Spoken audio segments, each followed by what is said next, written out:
Is your Ender 3 V2 noisy? Well, join me today as we silence it. So, see you guys inside.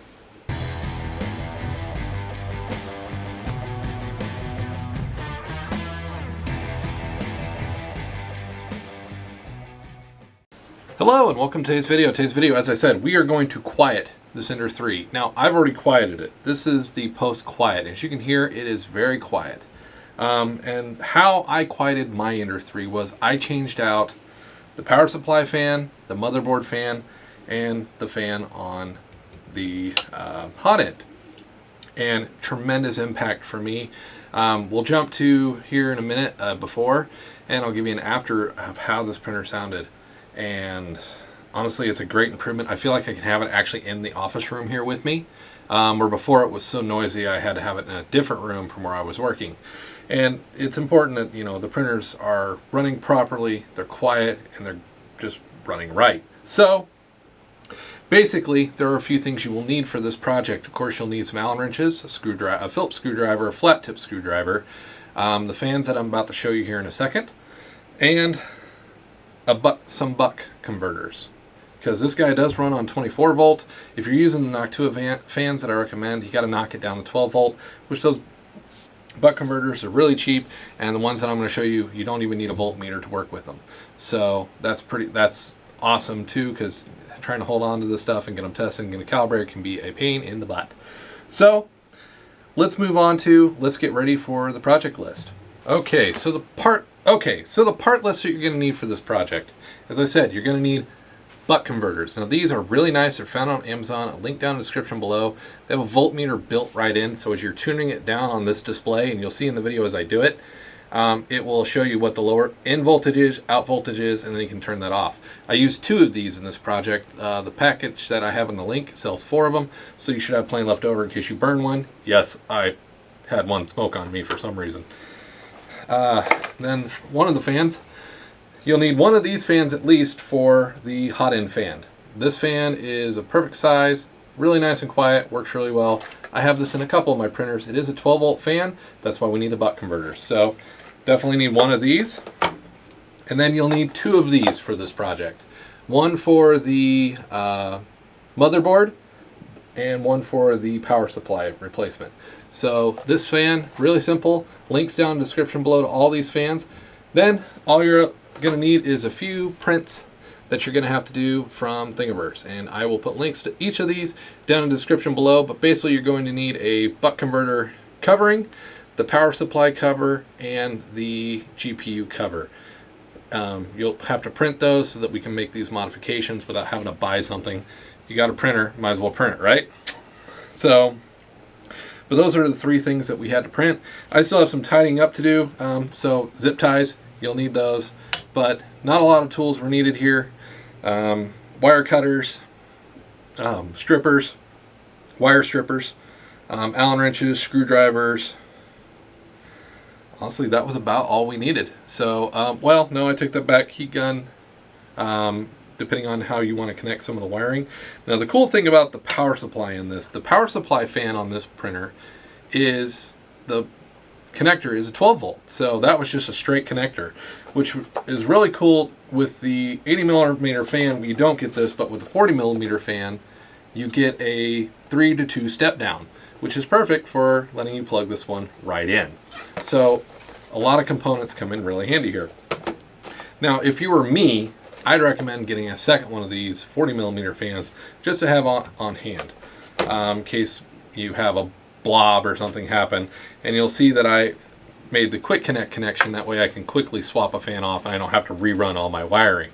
So let's hop into the project. Let's get this thing stripped down and get to working on it. And I'll see you guys on the other side.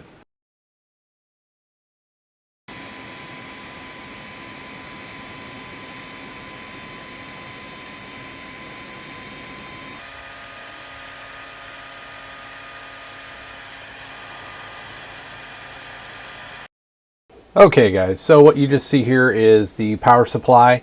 All you gotta do is open it up. It's a few bolts. The power, luckily for this one on the board, is 12 volts. So it's just a straight plug your fan in, put your new enclosure piece on, seal her back up. Not a lot of changes here. Unfortunately, I did lose the footage, So no butt converters needed, nothing. You can simply just change out the fan, and with the new printed cover, the description is down below, as well as the fan. Link on Amazon is down below as well. But let's move over to the power supply one. So the power supply one, there's 5 bolts to get this cover off to expose the motherboard and expose the fan. So if you got any other changes you want to make while you got this open, this is the time. So basically here, the board is 24 volt. Now, I did a lot of reading before I dug into this, and the PSU fan, if you try doing the butt converter to the PSU fan, a lot of people have noticed that it blows the main fuse of the board. So my recommendation is we're going to tie the PSU, or the motherboard fan, sorry, I'm saying PSU fan. You can see mine's already mounted there on the right. We're actually going to tie this in with the HotEnd fan, which usually is when it turns on anyway. We're going to tie those two together and wire both the HotEnd fan and the PSU, or the motherboard fan, I keep saying PSU, into that power port on the board. So we're going to tie those two together, that way we don't blow the main fuse. This is tested, the printer is actually running right behind me, it does not impact anything. So you can see I've got a few screws there, then I got a screw there, and there's actually one more, just up a little bit more, that I'll show you here in a second as well, that we got to get to, but there's also this back one we got to get off. I'm trying to hold the camera. I don't do a very good job here, but you can see the screw, I'm pointing at it. Of course the cable will get in my way, but we got to get this screw off so we can get basically get all the covers off. I went ahead and undid the entire PSU or motherboard screws, which mean the 2 on the front as well. Just kind of made it a little bit easier for me to access that motherboard and kind of work with my wiring. So, but this one here can be kind of pesky where it's at. But once you get this off, and as I said, there's one more screw here on the top that you got to get out that's under the build plate right now. But this one I'd never taken this one off since I bought the machine, so it was in there pretty tight. But what we're going to do here is we'll get those off. We'll get the butt converter, because we are going to have to put a butt converter between the two to drop from 24 volt down to 12 volt. So right here, I've got everything undone. Here's the last screw I got to get off, kind of hidden and tucked away up in there. But now we're going to get that cover off and expose the motherboard.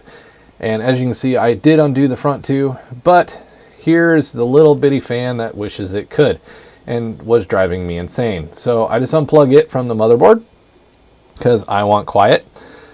And that's the whole point of this video, is to get that quiet. So now, since I put in a new cover, we're putting in a new fan and everything, you can kind of just set, I'd recommend keeping a hold of it all, keep it in a box. So here's the butt converter I recommend. So it has a voltmeter built right into it. You just put your leads into the 2 screws, positive, negative, in the appropriate spot, and it will actually read your voltage. And on the motherboard where the HotEnd fan plugs in, that's where we're going to screw this all in at. So I've got this screwed in. I've just added power to it. You can see the voltmeter just lit up, and it's showing me that the voltage is up at like 20, 19.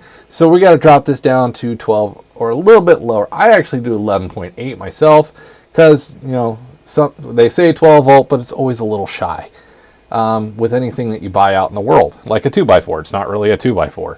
It's always a little bit shy. So I've got that, and luckily with the Noctua fan, the little ones for the hot end, that end comes and lets me just plug straight from a 3 down to a 2. As you can see here, the fan's running great. Everything looks good, so now it's time to kind of get my wires all tucked together, and let's button up the motherboard. So honestly, this was pretty easy to do. I did everything for this one in real time, no cuts. It took me about 20 minutes. So it was more of a fight to get this back in than it was to get it off, because I've added more wiring. So trying to get that in there, make sure none of the wires are in my fan are going to cause a problem, and then just get the screws back in and get her buttoned up. And so now I'm jumping to the second butt converter. So this is one for the hot end. So I undid the cables down below, I brought them up, and I also ran an additional second wire up to this one. The butt converter case that you see there, I printed off Thingiverse, links down in the description for that.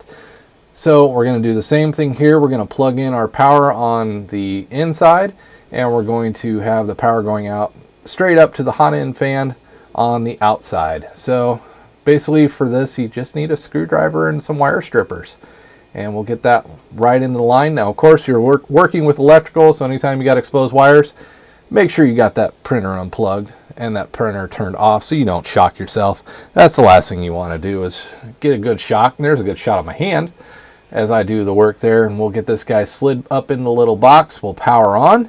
Make sure we've got some good sign going on here, that we've got a little bit of life, and when we can turn that one down and have that. Now, you can find all kinds of covers for the buck converter out there on Thingiverse. So that's really kind of the thing. Now, there's 2 bolts here holding the front cowl of the hot end on.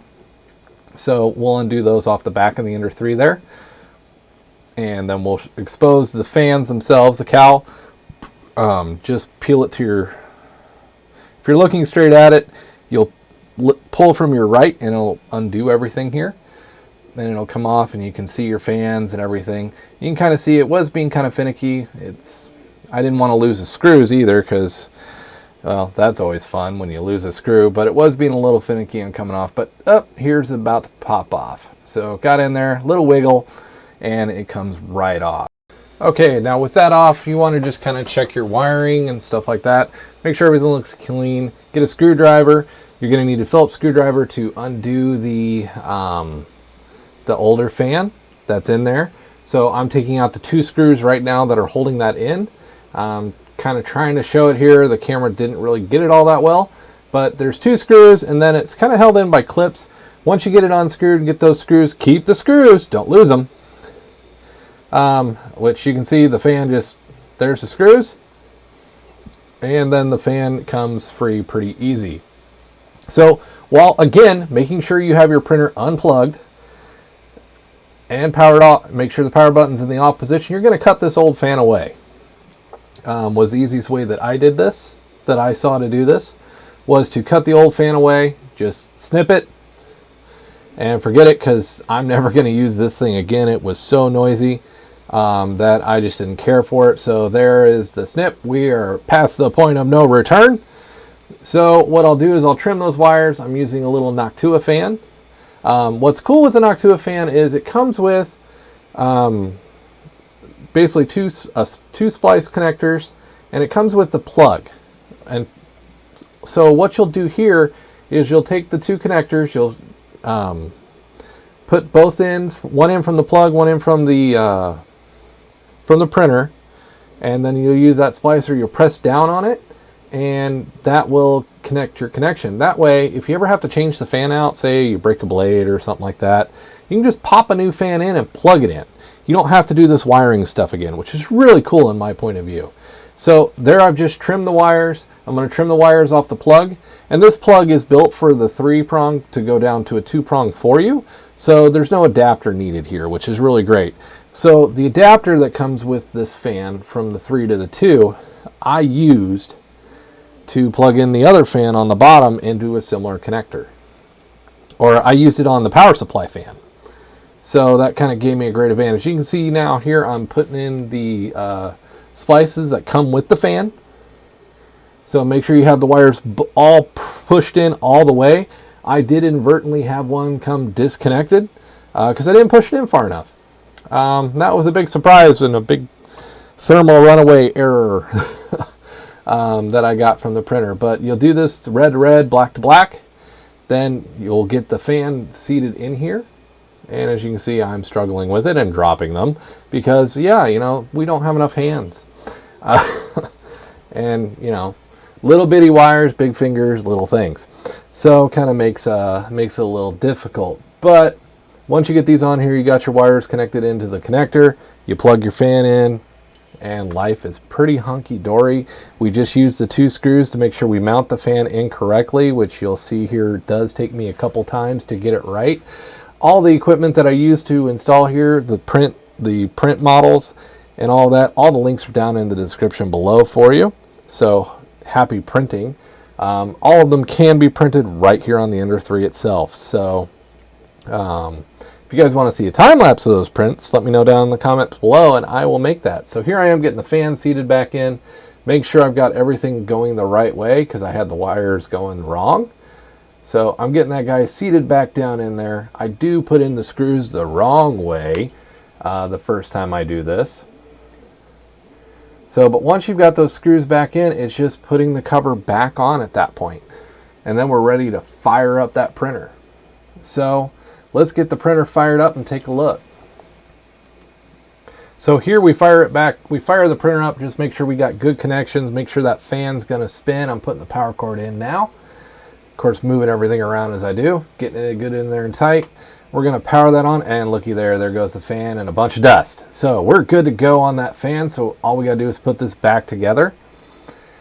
So 2 Allen wrench screws into the back of the cowling. I don't need to do anything to my hot end at the time, so we are moving right along here to having our fan be a lot quieter. So again, I hope you guys enjoyed the video. Hope you, if you know anybody having a loud printer, share the video out there to them.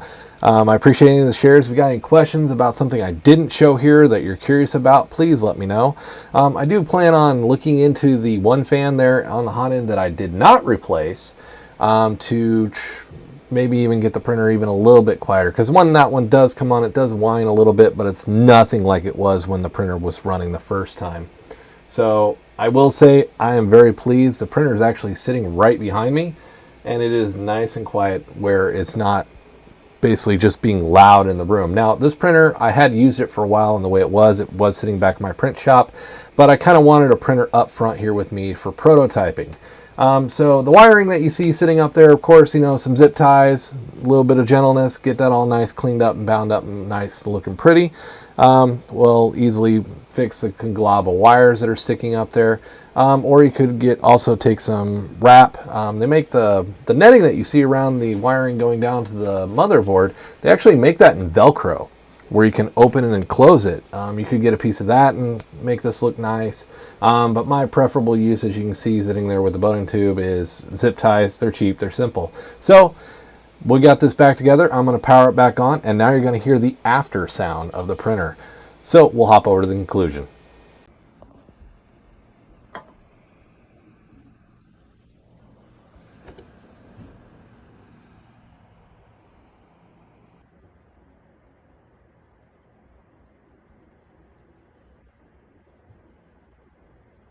All right, guys, there's it. So with some time, some patience, and a little bit of changing, we now have a quiet printer. So I had to print the feet, I had to print 2 covers, and I printed a box for the butt converter for the HotEnd fan to take that outside of the compartment down below. Now you can customize this any way you really want. This is the way that worked well for me.